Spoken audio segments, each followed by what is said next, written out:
Well, one country which might welcome Edward Snowden is Iceland, where the protest pirate party, which wants to offer him Icelandic citizenship, is hoping to be elected to government next month. Public protests forced the country's prime minister to quit his post in April after revelations about his wife's offshore holdings.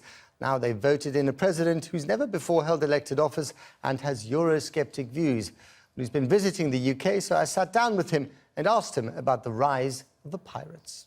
Yeah, that's a symbol of the distrust towards the old political parties. But they could get in, they could form the next government. Yeah, so we could end up seeing a complex, drawn-out process when we try to form a coalition up there. Will the Pirate Party be able to work with the other parties? That remains to be seen. You have to make coalition compromises, and when you're an idealistic party like the Pirates, that can be pretty tricky. The Pirates Party has said that if they get in, they would offer Edward Snowden, currently holed up in a hotel in Moscow, instant Icelandic citizenship.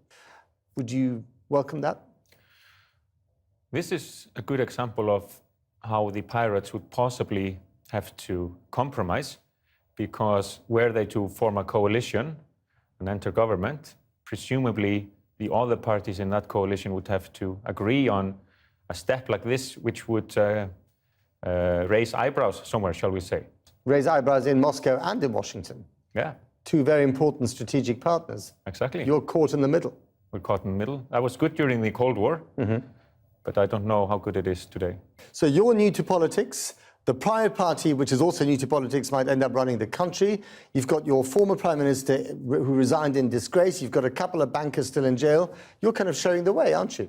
For some people. We are not that concerned about that per se. We just want to do things the right way, and if we are an example to others, let it be so. Brexit. Yeah. The big topic of debate here. I'm sure you've been talking about it on your visit to the UK. Are you in favour of European Union membership or not? I want to see how things develop. You have to see what we get. Iceland, traditionally a nation of farmers and fishermen. Fishing is so important for us economically and also for the national psyche, as it were. And you in Britain know that well. We are island nations. So there is this sense of standing apart. Right. So that's one obstacle that those in favor of membership will have to cross.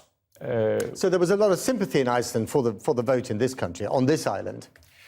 Yes, but there was also, there was a camp who felt that a wrong decision had been taken, and it could be tricky for you guys if you want to reverse on all that. But I'm not getting involved in British politics by saying that, am I?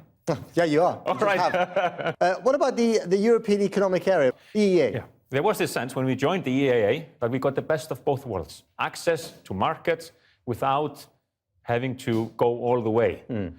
This is still a strong feeling in Iceland, that we have what we need through the EEA. Possibly you should look at the EEA and see whether it could be something for you guys. We are. You are indeed, yeah. And you're saying don't bother? Well, I'm not getting involved. President Johannesson, thank you very much indeed. Thank you so much. It was a pleasure.